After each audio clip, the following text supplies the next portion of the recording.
nerding out going on, I hope? Good, yes, moving to nerding out. I like it. You have really good Joker makeup, by the way. It's just really creeping me out. I like it. My name is Aaron Sagers. I'm going to be your hosty dude for the next 45 minutes. And who's a fan of Legends of Tomorrow? Who are fans of bullet blondes? Yes, exactly. See, she's got the t-shirt, right? And who is ready for me to bring out these awesome actors? I know you're all ready. I want you to make some noise because first off, I'm gonna bring her out first. Jes MaCallan is known, and well, let's make some noise. Jes MaCallan, come on!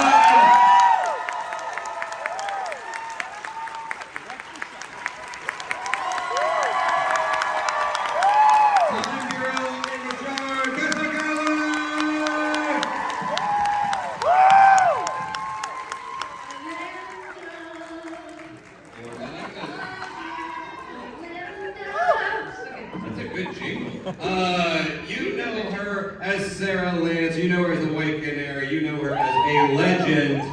Make some noise for Ms. Caity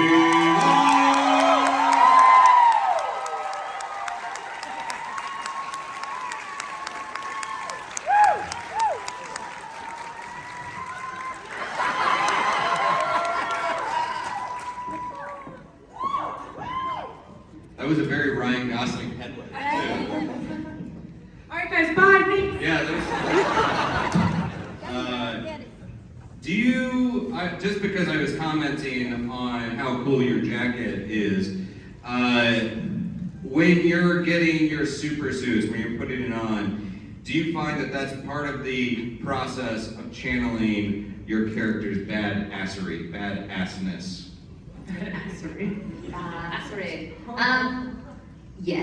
Yes, because it definitely gives you that posture and the walk. But I mean, our characters are in their badassery all the time, even when out of super suits. So. And also, so you're originally from Florida, aren't you? I am. Sarasota, Florida in the house. My mom's here, guys. She drove up to Sarasota. Say hi, Mom. So my mom asked me yesterday when she drove up here, she's like, of course I'll come see you. I'll come stay. It's going to be great. And I got to the hotel room and she goes, okay, honey, I have to ask you a question. What's a Comic-Con? I was like, oh, shit. How has her reaction been so far to the madness? Like so cute. She wants to hug everyone. She's like, I love the community, and it's, you know, I think, are you proud of me, Mom? Okay, I love you. Well, and since we're talking about moms, next to Jess's mom is my dad. So He's been to a few of these, though. He's a Comic-Con pro. An OG. obviously, like, I'm not a parent, but parents are really excited when their kids are working and doing well and succeeding, and you guys have been very much so. But do you think there's that whole other level of awareness that hits them when they come to Comic-Con and then see people show up to support and show how much that they love your work? I mean, you have to ask them. I know, I'm like, bring on it. Yeah. I think so. Yeah, right? What do you guys think? What do you guys? He's that's not speaking. That was a good point. Hey guys, also the other thing is we have microphones, and there's a microphone there, there's a microphone over there. If you guys have questions, you should get in line and get ready to ask some questions. So you do that. Oh, we already have one right up here. I'll throw it to you in the red on that mic. Why don't we start? Hi. Hello, my name is Dan, and my question is, I was wondering if you could talk a little bit, what are you allowed to say about the final season? Okay, I'm going to interrupt you for 2 seconds. First off, just, guys, if you're physically able, squat down unless you're actually at the microphone so we're not blocking the people behind so we can be good nerds with one another. Okay. I mean, as far as the final season, I mean, I think we can spoil it all. It done happened. Yeah. It done been done. Yeah. Sorry, guys. Although last week, at another panel, you did say, you were obviously, we saw you in a time jail, and then was there any idea about where that might pick up? Oh yeah, someone did ask like what was the plan for the next season. Yeah. The only thing I knew was kind of that the legends were we're gonna be in jail and basically have to be like re-educated on how to be responsible Which I love. custodians of the time, and you're gonna have a bunch of like young up and coming, you know, We're gonna have a baby in prison? I guess so. Prison baby. It also sounds a little bit like the finale of Seinfeld. Yeah. Yeah. All right, cool. Did that answer your question? Yes, thank Cool. you. All right, hi, over here. Hi guys, my name is Caity Jes and Caity. I just want to start off by saying thank you so much for what you've put into the show for the last 7 years. I know it's been a lot to a lot of people here. And Thank you. and I also, Caity, just on a side note, I want to say congratulations on your engagement. That's really awesome. So my question is, of all the years, since we pretty much, it's very doubtful there's going to be a pickup and the show's over, what over the last 7 years have you guys felt have been the most meaningful, I don't know, not necessarily meaningful, but most enjoyable interactions with fellow castmates? What scenes do you guys look back on the most and think, wow, that was really awesome, I'm glad we did that? Like, just...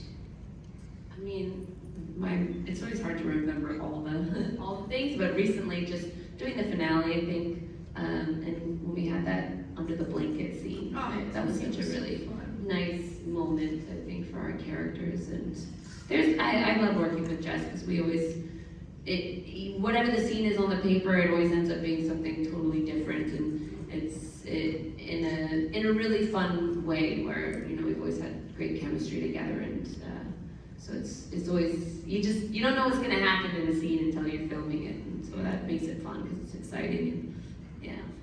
Yeah, you know, I love that scene. I loved watching you have that full freak out, because Sarah doesn't get to do that very often in the finale, or like mental breakdown, and it's always Ava that's just like, I can't handle it, and it was just fun to watch you totally embrace that, and I was like, okay, Caity / Sarah, it was so great. Wasn't that great? It was just like, bananas. Love that.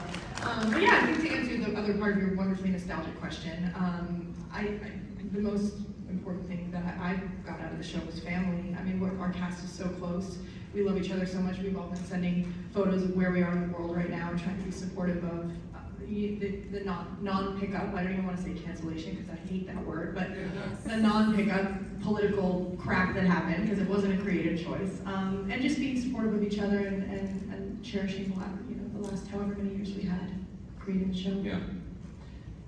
As far as chemistry between you two as actors, was that something that just really clicked right away? Did you meet and hang out a little bit to kind of get to know one another first, or was it just hitting the ground running in your performances? It clicked right away. It did. Like, it was before I even met her, we just, she came in to do the chemistry reads, and so we didn't really meet before, we just did a scene together.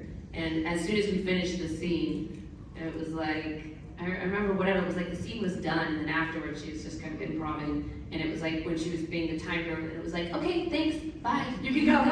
And I was like, and then as soon as she left the room, I was like, that's the one, she's the girl, like that's her. No doubt. She's so annoying, I hate her. She's perfect. That's good for you to do that and go, like, not many actors would take that on board and then take what you need as the character and not just what you liked in the room or because there were some beautiful, I mean, just, it's always so competitive, and so there were some beautiful other actors. What, you just thought I'd be like, who's the hottest chick? No, for your love interest, and like, you know, sometimes it's like some nitpicky thing, like, oh, she's blonde too, or she's what, and you totally went with the chemistry and the choice of the storyline, and I think that's what made it work. The best actor and the hottest chick. Yeah.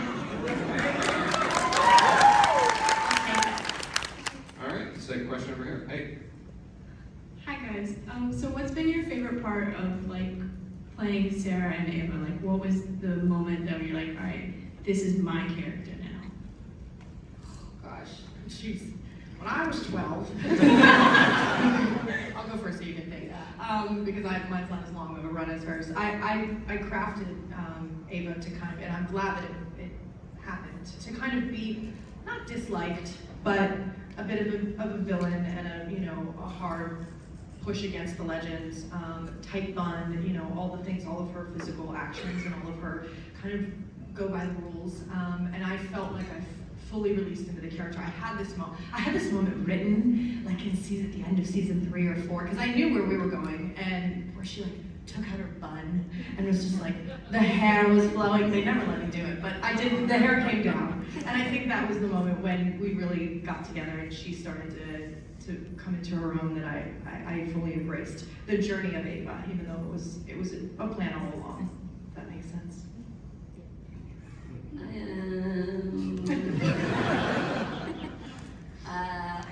Well, I can't even remember the question. Well, about when you fully owned your character, felt like you owned your character.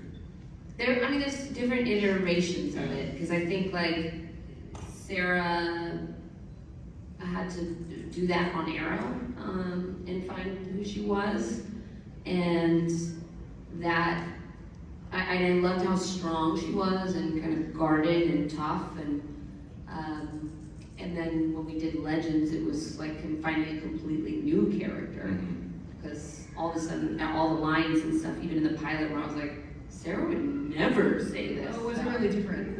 Well, it's just Sarah did not joke on Arrow. Sarah was not on Arrow at all. She was like, There were no finger guns. Yes. I do not No remember. finger guns. Definitely not double. no, only real guns. Yeah.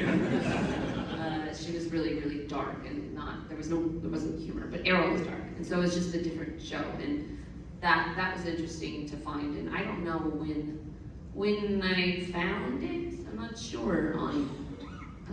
Because even then there was an iteration of the first 2 seasons that were different from the 3rd season when I came on, which was all I knew. And you guys were like, wow, the show's changed so much. And then kept changing. Yeah. In the end, we're like,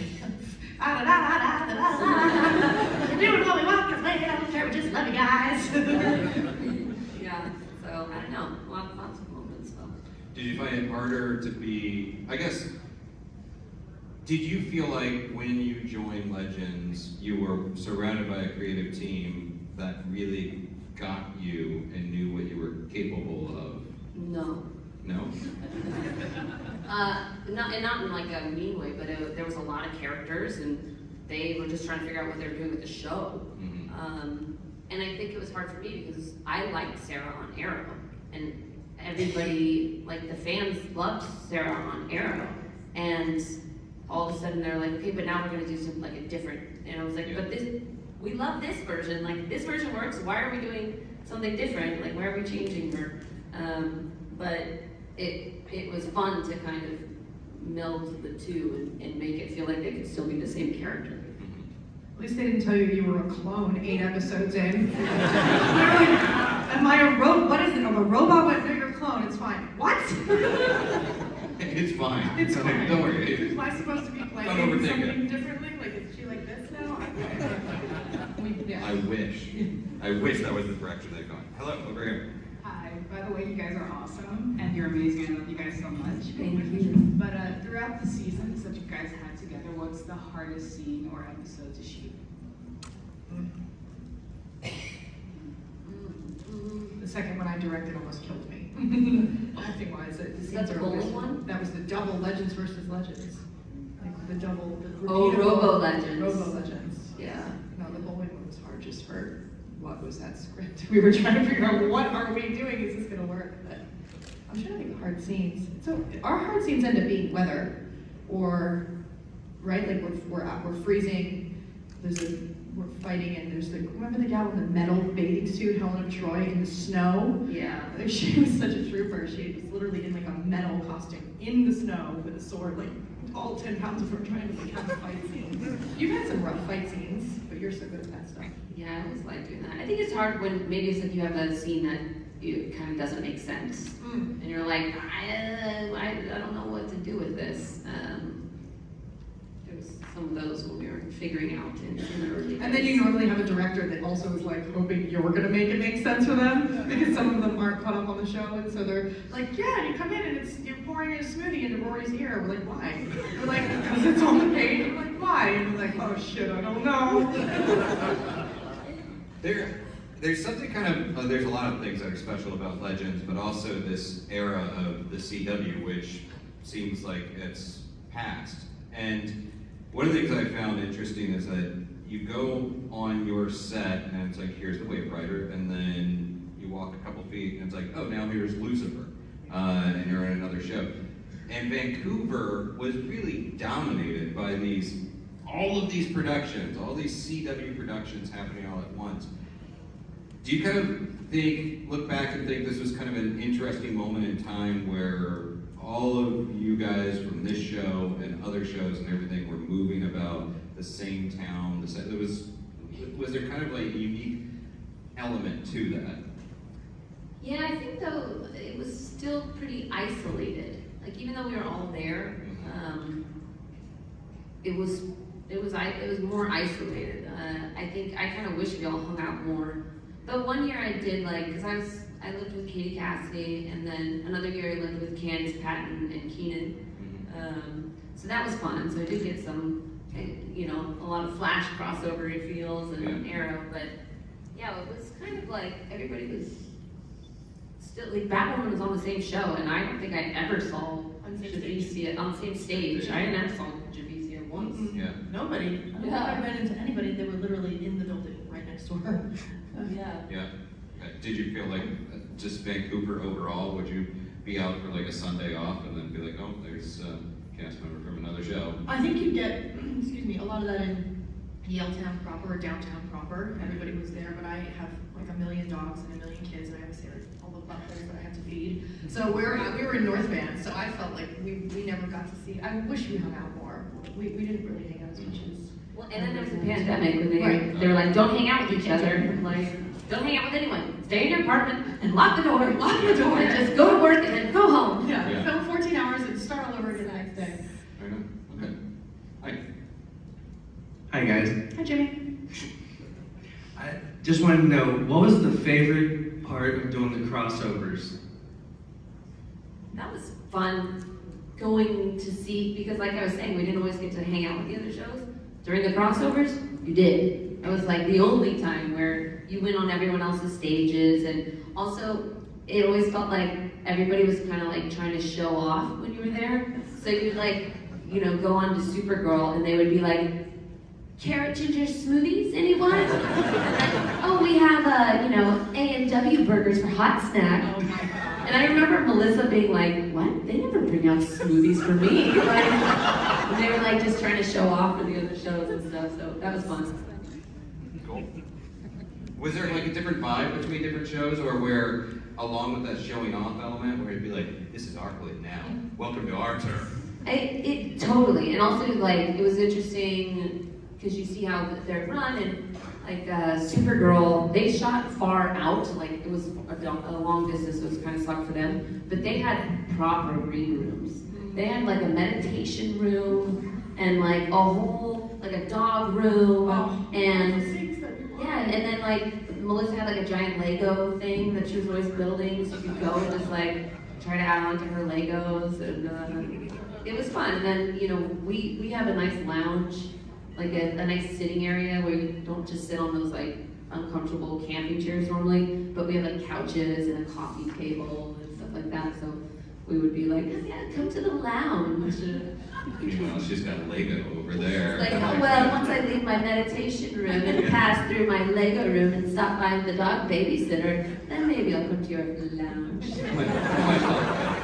Oh, it's cute. It's a cute lounge. It's cute, yeah. Lounge. Look at your cute little lounge. That lazy boy from 1984. It was so, that was yours. She had the oldest lazy boy ever. Like Katie's rusty lazy boy.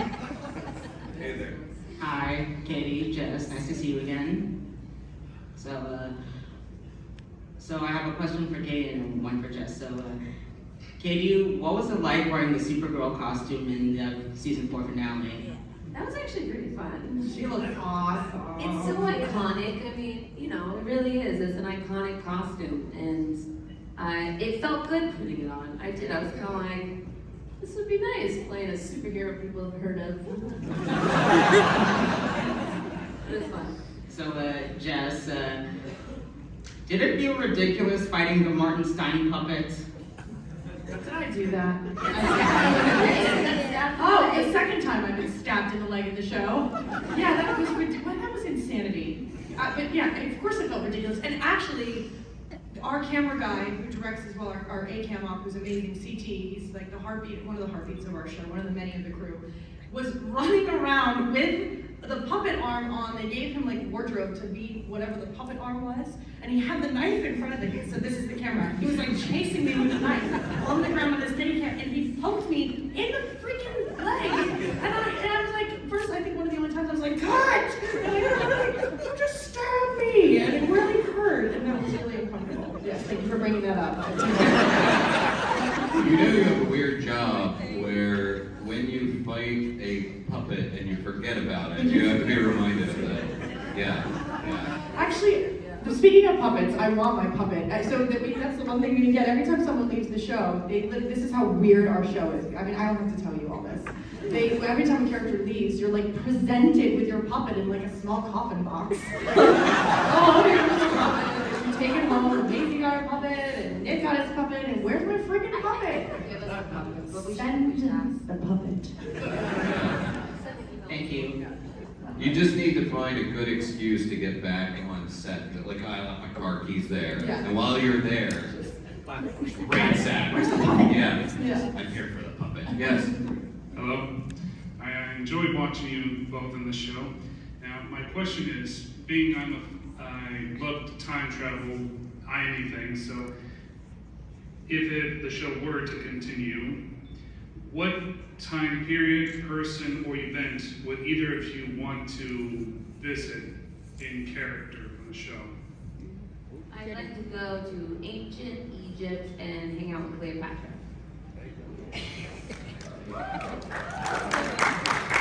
Cleopatra fans in here, I like it. I always want to find like Jesus. Clear and gold Jesus thing. Let's go have a hangout with What do you Jesus. mean clear? Just like what? Like what's just let's figure it all out. Let's just lay it on the line. All the truths, all the good, all the good. Let's just figure it out. That seems like that could lead to a really bad anomaly. Well, Ava wouldn't do that. Jess would do that. Ava would probably be like, leave Jesus alone. Let it all be what it is. Yeah. I don't know what I would do. Or at least give them a heads up. I'd put in the future, I think. Yeah. Yeah. Okay. Thank you. Thank you. Yes. Yes. So if you meet a guy named Judas. He's a little Just- shady. yeah. Yes. What's your favorite story arc? And is Sarah a Sam or Dean girl? What was the last part? Yeah.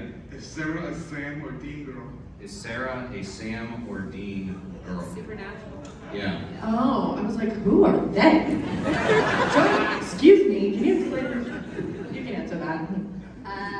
Did I lose this? Can you hear I me? can hear you. Yeah. Did I do something? No, I know. You're good. Now I feel like I want to sing, but I don't sing. Orlando. I don't know. I don't watch Supernatural. Sorry. So I couldn't answer that. You're a scene. But favorite story arc was the other. That I can answer.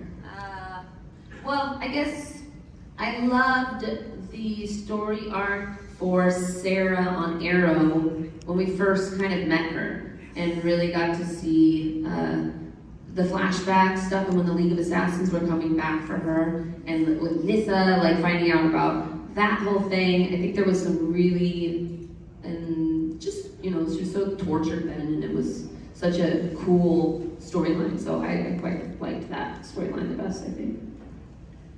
I liked when they dabbled with Ava, where she kind of came from. I really liked working with Rip, with Arthur Darvill, which was the beginning, early seasons, and then they kind of dabbled again with Bishop, who's Tala's husband, who's an amazing actor, so it was wonderful to work with him. But I liked that when Ava had to kind of figure out, who am I? Where am I from? Yeah. Cool. Thank you. Thank you. Or the Bullet Blondes, that was fun too. Oh yeah, they're amazing. So it's nice to have you guys here. I really appreciate it. And my question was for you, Caity. How you feel your character has evolved from Arrow to the ending of Legends of Tomorrow?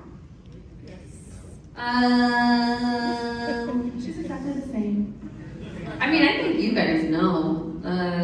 It's like one of those things that's so much that it's kind of hard to put into words.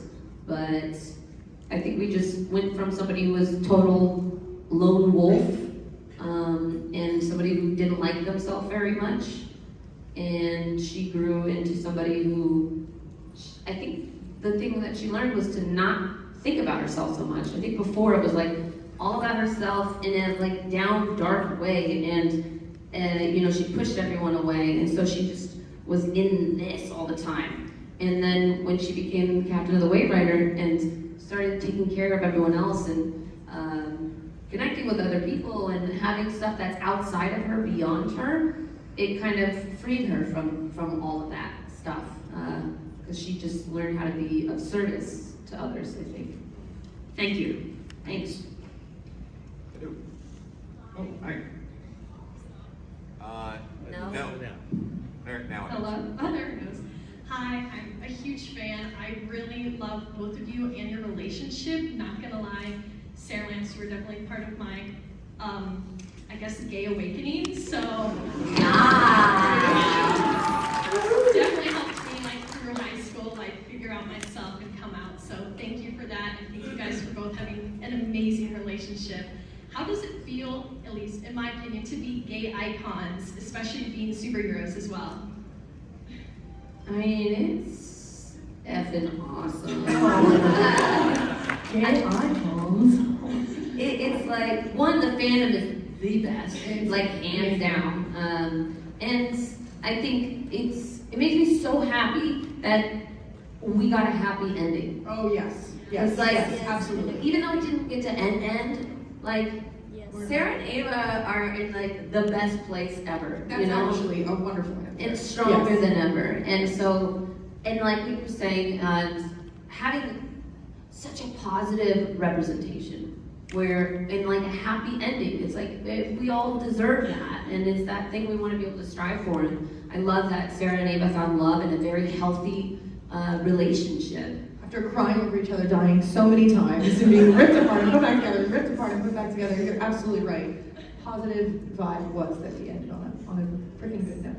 And it was, you know, like when Sarah was bi 9 years ago, and there was not a lot of that on TV. And the amount of people that are like, I watched you like growing up, and now I'm graduating college, and you know, like they're like, they were a kid, and now they're an adult, and how important it was, and how impactful and meaningful it was to their life. And it's like, I mean, what's the purpose of any of our lives other than to be of service and to touch and make someone else's life better?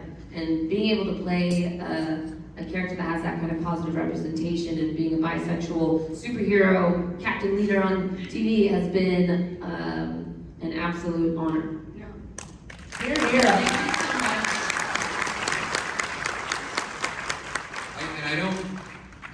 Unfortunately, I don't think other superhero shows, certainly not the ones that have been on the CW, could quite pull off what you guys pulled off with this. I think that this show was just so uniquely suited to take these kinds of swings and also show that it can work and that people respond to it. Because ultimately, I think network executives are terrified of doing things and are terrified of taking chances. But when you're already like this weird show that embraces all of us weirdos, you can get away with it. I think they forgot our show was still going. And we're like, we're having an ace character, and they're just like, oh great, and that was amazing. That Spooner just. Yeah, I feel like they were like, they watched season 1 and they were like, oh god, we gotta cancel that show. And then they forgot to cancel it. And then it was like 7 seasons later, they're like, what? This is still going? We don't even know. We have not been watching this. And they just let us do whatever. We're like smashing through glass ceilings, like, look what we're gonna show everyone. I kind of think of you, in those terms, I think of you guys as sort of like the show Community, which is a very fun comedy, but a show that started out where they're like, okay, we're gonna have this very straightforward kind of paint by number superhero show, but then it's like, oh, you know what? It might get canceled, so let's just get weird, and then it works, you know. So Yeah, they did allow it though, so good on the Yeah. network. Yeah. The CW has actually been really good about that, you know, and wanting to have good representations. Yeah. And Berlanti, and Berlanti is. Hi again. My question is kind of going back to the happy endings thing that we were just talking about. What was your individual reactions to learning about your future daughter? And also, do you guys know what her name is? And do we what? Sorry, Do you know what her name is? Like, did they tell you? Oh. Didn't we decide her name was like Laura? No, what was her? Oh, last names. We were going with last names. Larber. It wasn't Shaba. I don't know what I'm talking about. Sharp and Chance? No. We don't know. But the first part of your question, the response was truly in a scene, which is that blanket scene. I mean, I think we got to actually act our response to finding out you were pregnant in a scene that was written as it was, and then we just, like we said, we kind of improv a lot of those beats on the day. I remember reading it and getting under that blanket with her, which was her brilliant idea, and I thought it was her kind of scene to come out and tell Ava that she was pregnant, and it was very weighted for her character, and then I remember being in the scene and she kept saying, and it's yours, and it wasn't even written, and I was just like, had this kind of Ava come over me moment where I was like, wait, it's mine? Like, it's actually mine, which was a huge thing that we could make a baby together with our spit. She's an alien, y'all. So that, yeah, Ava's and my reaction were the same in that scene. Thank you. Good question. It's beautiful. Thank you so much. Hello. Hello. Hi.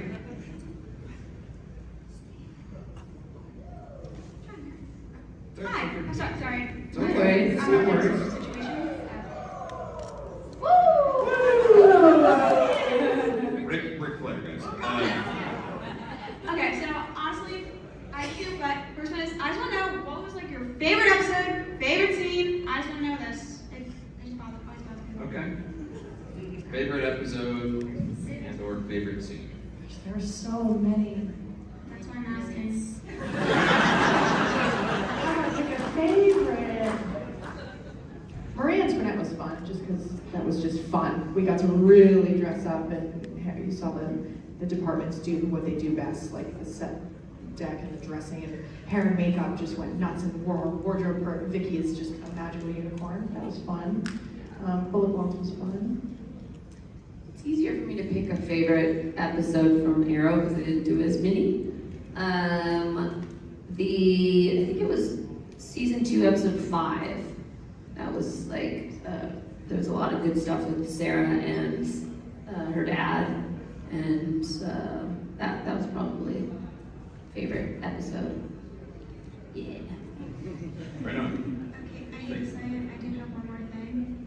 Okay. This actually comes from a very weird conversation with my science teacher. She told me if I can get you guys to ask to give me an A+ on the final, she will give me 5 bonus points, and I need it. What's her name? Yeah, what's her name? Her name is Miss Anna.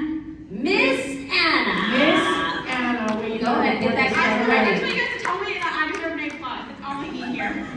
Miss The Anna. teacher's gonna see this. We need you to give our friend here an A+. An A+ on the final, Miss Anna. But we know that doesn't come for free, so make sure to load her up with some extra assignments and make her earn it. I just need a good grade. I normally don't allow to shut this kind of thing down, but in the interest of education and A+, You did good today. why not? You did good work. Thank you. Hello. Hi, I just, first off, I want to again, like everyone else, thank you so much for being here. I know it's, for me, and I'm sure everyone else is thrilled to see you guys who we've spent and seen hours and hours and hundreds of hours in a case, and to see you in person and get to enjoy your company. Caity, when I think back about Sarah and you as Sarah, and I get so much joy out of your character because it is such a thread now. It became such a thread between almost all the shows, you know, Arrow and they know you on Flash and Legends and Supergirl even with her sister and all of that. To narrow down, I'm glad someone else asked you about what the thread of your character, because that was one I was thinking about. But when I think of moments, there's so many fun moments, but for some reason the ones that stick with me are usually you're walking in and finding out someone died. I mean, you walk in and find out your father died, you found out that the professor had died, and those were very moving. I know those have to be hard or difficult or challenging scenes each time. But the one that really sticks with me, though, is the one when you confronted Rip after you found out that Laurel had died. And that whole, I could have stopped it, I could change it, no, you can't. What your memories are of that particular scene? Because again, that was one of the top ones in terms of when I think of Sarah scenes. Aw, thank you. Yeah, that was a very powerful scene, and I remember it was a very important one for me because I think Laurel to Sarah was, the most important person to her. It was her sister, and to know that everything that she's doing to save the world or this or that and being gone, and then to not be able to save her sister, was just the most gutting thing. And to know that he knew it and kept it from her, that he took that from her, and her ability to do anything about it was, yeah. And I remember when we shot that, it was because they were kind of yeah, and it's it's a bummer, and I was no, it's not. This is everything. This scene is everything to her. Yeah, so it was really, I love doing that kind of stuff. That's why it was nice on Arrow, because I got to do a lot more dramatic stuff where somehow I was how am I on a comedy? I guess you got stuck with me. Yeah, same. So yeah, I really enjoyed doing that scene. I like doing that kind of work a lot. So thanks for connecting with it. Thank you. So this is going to be our final question. I'm okay with the fact that the Joker is going to ask it. Thanks for putting all the pressure on me, appreciate it. No. Okay, so my question is more about Gary, because... Damn it, we're not answering a question on our last question about Gary. Why not? We know Gary has to be involved somewhere. Okay, so was the plan from all along to be this alien, or was this y'all just come in and film it one day? Okay, Sarah's abducted. All right, now Amy, you have to go, and by the way, go find her. By the way, Gary's an alien. How did that go down? I bet you anything it was an afterthought. We don't have plans on this show. There's no plan. They're after a season of watching that guy act, they're he's an alien. Fun with him. And Adam's so tremendous with anything you throw at him that I think they went full left field and watch him just knock it out of the park, I bet you anything they read on some fan blog that, maybe Gary's an alien, and they were that's it. There you go. Thank you. Thanks, guys. Guys, we are at the end of this panel, but not the end of the con or the fun, because these guys are going to be heading back to their tables. So you can go see them and get some autographs and all that. You can see the double guns.